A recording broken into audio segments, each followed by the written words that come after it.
नमस्कार। Education 360 degree में आप लोगों का हार्दिक स्वागत है। आज हम जानेंगे आसियान के बारे में।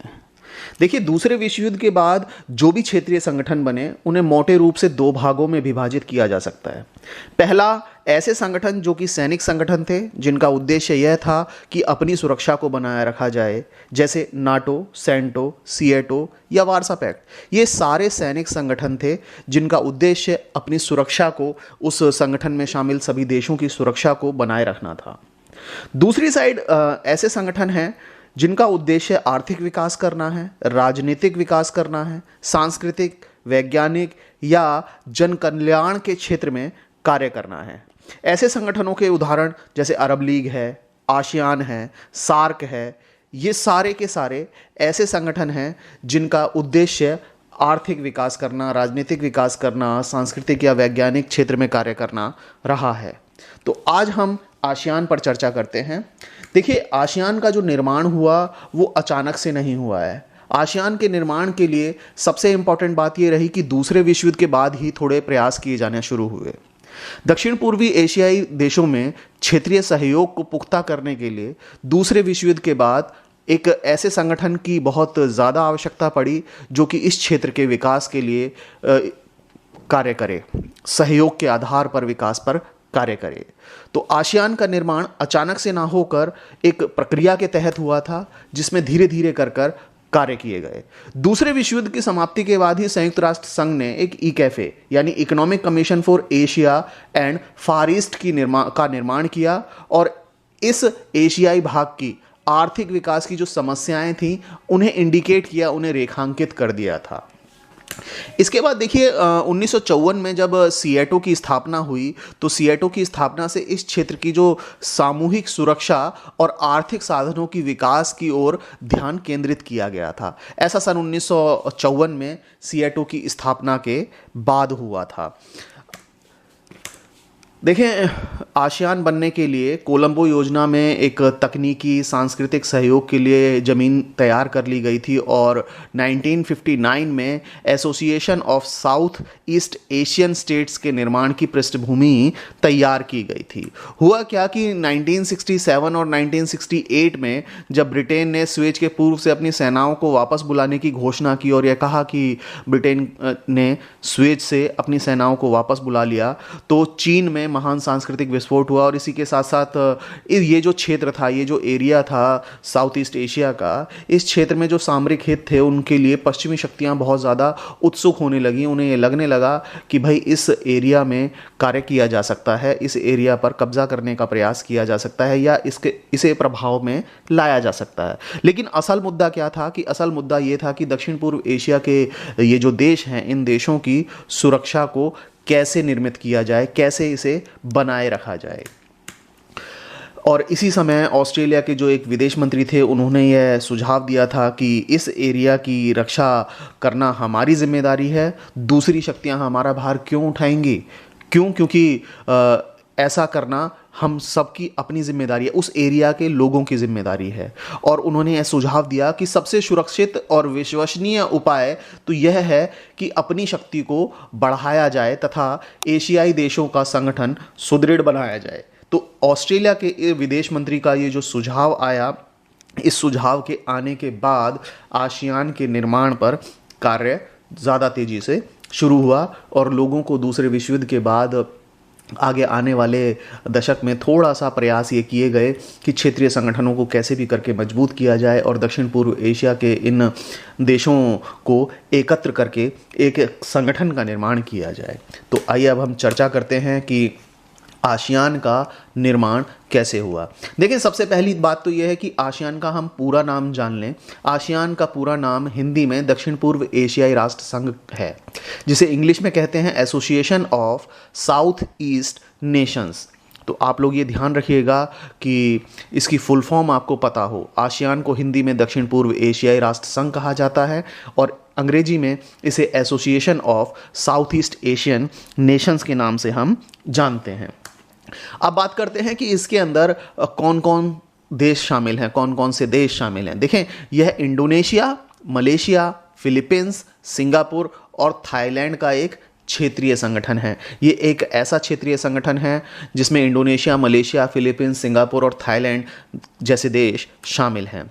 और इसका निर्माण जो हुआ था वो 8 अगस्त 1967 को बैंकॉक, एक जगह है बैंकॉक के अंदर, एक संधि पत्र पर हस्ताक्षर हुए। और इन पांचों ही देशों ने, कौन कौन से 5 देश? इंडोनेशिया, मलेशिया, फिलीपींस, सिंगापुर और थाईलैंड, इन पांचों देशों ने क्षेत्रीय सहयोग के उद्देश्य से आसियान नाम के एक असैनिक संगठन का निर्माण किया।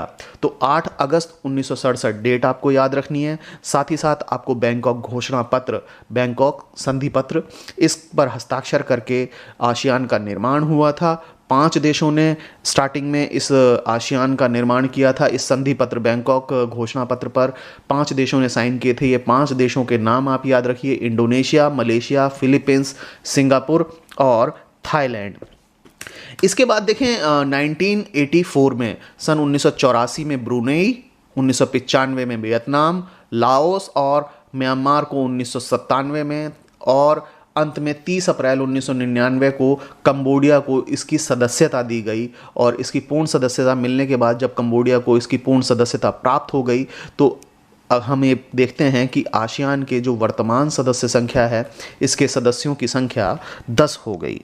आइए इसके मौजूदा जो 10 के 10 सदस्य हैं, राष्ट्र हैं, वो कौन कौन से हैं, एक बार फिर दोबारा से रिपीट कर देता हूँ मैं आप लोगों के लिए कि आसियान में जो मौजूदा 10 सदस्य राष्ट्र हैं, उन 10 सदस्य राष्ट्रों का नाम Indonesia, Malaysia, Philippines, Singapore, Thailand, ये 5 ऐसे थे जिन्होंने बैंकॉक घोषणा पत्र पर साइन किया था और आसियान का निर्माण किया था। इसके बाद 5 अन्य ऐसे सदस्य रहे जो बाद में इसके सदस्य बने, जिसमें ब्रुनेई, वियतनाम, लाओस, म्यांमार और कंबोडिया शामिल हैं।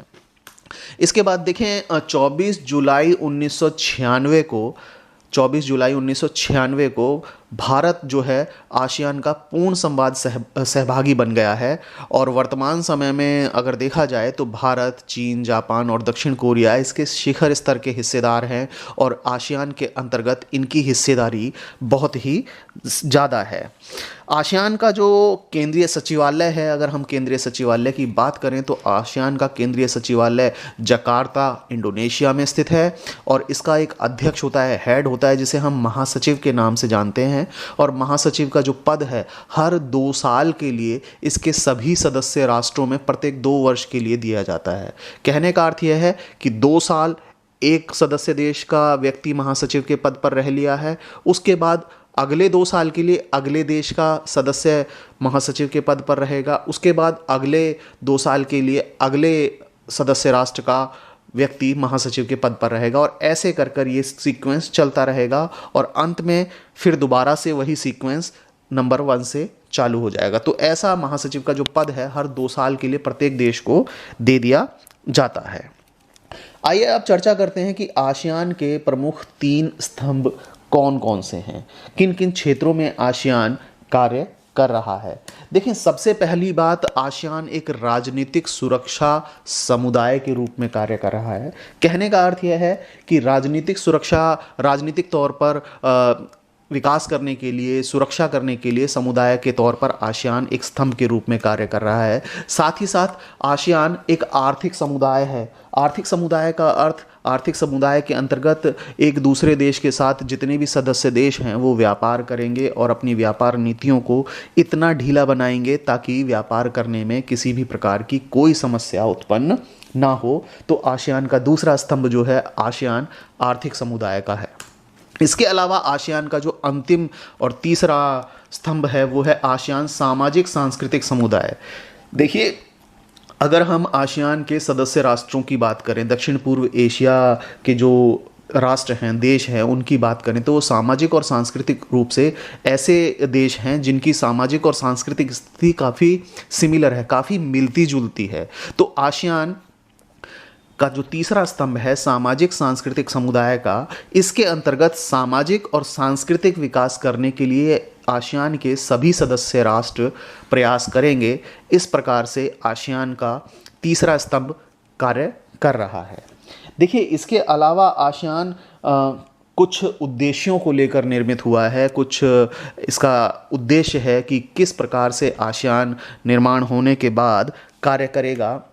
तो देखें, सबसे पहली बात यह है कि दक्षिण पूर्व एशियाई देशों की जो समृद्धि है वो, और साथ ही साथ शांतिपूर्ण समुदाय के लिए आर्थिक विकास, सामाजिक प्रगति तथा सांस्कृतिक विकास में तेजी लाई जा सके, इसलिए आसियान का निर्माण हुआ है। कहने का अर्थ यह है कि आसियान का निर्माण इसलिए हुआ है ताकि दक्षिण पूर्व एशियाई की जो एशियाई देश हैं उन देशों में समृद्धि हो, शांतिपूर्ण जो वार्ताएं हैं वो हो सके, शांति स्थापित हो सके, और उस समुदाय के लिए दक्षिण पूर्व एशिया के जो देश हैं उस समुदाय के लिए आर्थिक विकास हो, सामाजिक प्रगति हो और सांस्कृतिक विकास में तेजी आए, इसलिए आसियान का निर्माण किया गया है। साथ ही आसियान का निर्माण इसलिए भी हुआ है कि न्याय और कानून का शासन बने, साथ ही साथ सम्मान हो, कानून के शासन का सम्मान हो, और संयुक्त राष्ट्र संघ का जो चार्टर है उस चार्टर के सिद्धांतों के अनुरूप ही कार्य करे आसियान के सभी सदस्य राष्ट्र, और संयुक्त राष्ट्र संघ के सिद्धांतों का पालन करने के माध्यम से जो क्षेत्र है उस क्षेत्र में क्षेत्रीय शांति और स्थिरता को बढ़ावा दिया जा सके, इस उद्देश्य को लेकर आसियान का निर्माण हुआ है। साथ ही साथ आसियान का एक अन्य उद्देश्य यह है कि आर्थिक, सामाजिक और सांस्कृतिक, तकनीकी, वैज्ञानिक और प्रशासनिक क्षेत्रों में सामान्य हित के जो मामले हैं उन हित के मामलों में सक्रिय रूप से सहयोग किया जाए और पारस्परिक सहायता को बढ़ावा दिया जाए। कहने का तात्पर्य यह है कि आर्थिक मामला हो, सामाजिक मामला हो, सांस्कृतिक, तकनीकी, वैज्ञानिक या प्रशासनिक मामला हो, इन सभी मामलों में आसियान के सभी सदस्य राष्ट्र सक्रिय रूप से सहयोग करेंगे और एक दूसरे को सहायता देंगे, और प्रयास ये करेंगे कि सहयोग और सहायता के माध्यम से इन सभी क्षेत्रों में विकास किया जा सके। ये आसियान का एक बहुत ही महत्वपूर्ण उद्देश्य है। इसके साथ साथ आसियान कुछ अन्य उद्देश्य भी लेकर चल रहा है। इसका अगला उद्देश्य यह है कि कृषि और उद्योगों में के अधिक उपयोग, व्यापार का विस्तार, परिवहन और संचार की सुविधाओं में सुधार, और साथ ही साथ लोगों के जीवन स्तर में अधिक प्रभावी ढंग से सहयोग करने के लिए आसियान का निर्माण हुआ है। कहने का तात्पर्य यह है कि कृषि के क्षेत्र में उद्योगों को अधिक उपयोगी बनाने के लिए, साथ ही साथ व्यापार का विस्तार करने के लिए, परिवहन और संचार की जो सुविधाएं हैं उनमें सुधार लाने के लिए, और लोगों का जो जीवन स्तर है उसे बहुत अच्छा बनाने के लिए आसियान सहयोग करेगा, और आसियान के सभी सदस्य जो राष्ट्र हैं वो सहयोग करने के माध्यम से कार्य करेंगे। देखिए, यहाँ इम्पॉर्टेंट बात एक ये भी है कि आसियान ने एक अपना सामूहिक संगठन आसियंटा स्थापित किया हुआ है, जो बिना वीज़ा के सभी सदस्य जो राष्ट्र हैं उनमें आपस में पर्यटन की सुविधा प्रदान कर रहा है। यानी बिना वीज़ा के आसियान के सभी सदस्य राष्ट्र जो हैं एक दूसरे राष्ट्र में लोग आना जाना कर सकते हैं। तो ये इस प्रकार से इन सारी क्षेत्रों में सहयोग करने के लिए आसियान का निर्माण किया गया है, और आसियान विभिन्न समझौतों के माध्यम से इस क्षेत्र में आगे सहयोग के द्वारा कार्य करने का प्रयास कर रहा है। देखें, इसका एक अन्य उद्देश्य यह है कि दक्षिण पूर्वी जो एशियाई देश हैं और दक्षिण पूर्वी एशियाई देशों में स्टडी को बढ़ावा देने के लिए आसियान का उद्देश्य हुआ है। कहने का तात्पर्य यह है कि यदि आसियान के जो सदस्य राष्ट्र हैं, दक्षिण पूर्व एशिया के जो राष्ट्र हैं, उन देशों के लोग आपस में एक दूसरे राष्ट्र में यदि स्टडी के लिए जाते हैं, अध्ययन के लिए जाते हैं, तो वहाँ उन्हें बढ़ावा देने का प्रयास किया जाएगा। इसके अलावा देखें, मौजूदा जो अंतर्राष्ट्रीय और क्षेत्रीय संगठन हैं, मौजूदा जितने भी अंतर्राष्ट्रीय स्तर के संगठन हैं या क्षेत्रीय संगठन हैं, उनके साथ घनिष्ठ और लाभप्रद जो सहयोग है उसे बनाए रखेंगे। कहने का मतलब यह है कि संगठनों के साथ में जो भी क्षेत्रीय संगठन है या अंतर्राष्ट्रीय संगठन है उनके साथ एक घनिष्ठ संबंध बनाए जाएंगे, अच्छे संबंध बनाए जाएंगे, और लाभ के लिए सहयोग के आधार पर उनके साथ संबंधों में कार्य किया जाएगा। इसके अलावा देखें, आसियान का जो क्षेत्रीय आर्थिक सहयोग है वो इनका बड़ा एक इम्पॉर्टेंट कार्य है कि ये आर्थिक क्षेत्र में सहयोग के आधार पर बल देने वाला संगठन है। इसका जो स्वरूप है वो सैनिक नहीं है। कहने का अर्थ यह है कि जिस तरह से नाटो बना, जिस तरह से वार्सा पैक्ट बना, इनका उद्देश्य था कि यदि हमारे ऊपर, हम सदस्य राष्ट्रों के ऊपर किसी भी प्रकार का कोई हमला होता है किसी अन्य राष्ट्र के द्वारा, तो हम इसे सामूहिक रूप से अपना अपने ऊपर हमला मानेंगे और इसका जवाब भी हम मिलकर सामूहिक रूप से देंगे। तो ऐसा आसियान का उद्देश्य नहीं है ये, क्योंकि सैनिक संगठन नहीं है, इसका उद्देश्य आर्थिक है, इसका उद्देश्य आर्थिक विकास करना है। तो ये आसियान की एक खास बात है कि आसियान क्षेत्रीय सहयोग को बल देने वाला संगठन है। इसका जो स्वरूप है वो सैनिक नहीं है, ये आर्थिक विकास को, आर्थिक प्रगति को बढ़ाने के उद्देश्य से बनाया गया है।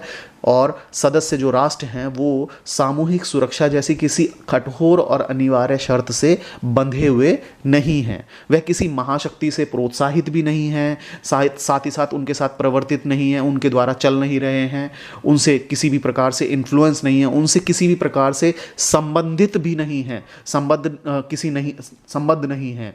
और उनका इस प्रकार के सैनिक संगठनों के साथ किसी भी प्रकार का कोई रिलेशन नहीं है आसियान का। और अगर हम ये माने कि क्या इसकी सदस्यता कोई भी राष्ट्र प्राप्त कर सकता है, तो दक्षिण पूर्वी एशिया के जो देश हैं वो सभी देश इसके सदस्य बन सकते हैं, लेकिन कंडीशन ये है कि इसके लक्ष्यों से सहमत हो। अर्थात सैनिक संगठन बनाना इनका लक्ष्य नहीं है, इनका संगठन सहयोग के आधार पर आर्थिक विकास करना, सांस्कृतिक विकास करना है और इस तरह के विकास को बढ़ावा देना है। यदि दक्षिण पूर्व एशिया के जो देश हैं वो इसके लक्ष्यों से सहमत हैं, इसके उद्देश्यों से सहमत हैं, तो वो इसके सदस्य बन सकते हैं। तो ये आसियान का स्वरूप और उद्देश्य है कि आसियान का स्वरूप और उद्देश्य कैसा है। आप लोग याद रखिएगा कि आसियान का जो स्वरूप है वो कहीं भी सैनिक संगठन का स्वरूप नहीं है, ये आर्थिक सहयोग के आधार पर कार्य कर रहा है और आर्थिक समृद्धि को बढ़ावा देने के लिए सहयोग के आधार पर कार्य करने वाला संगठन है। उम्मीद करता हूँ मेरे द्वारा वीडियो में दी गई जानकारी आपको पसंद आई होगी। धन्यवाद।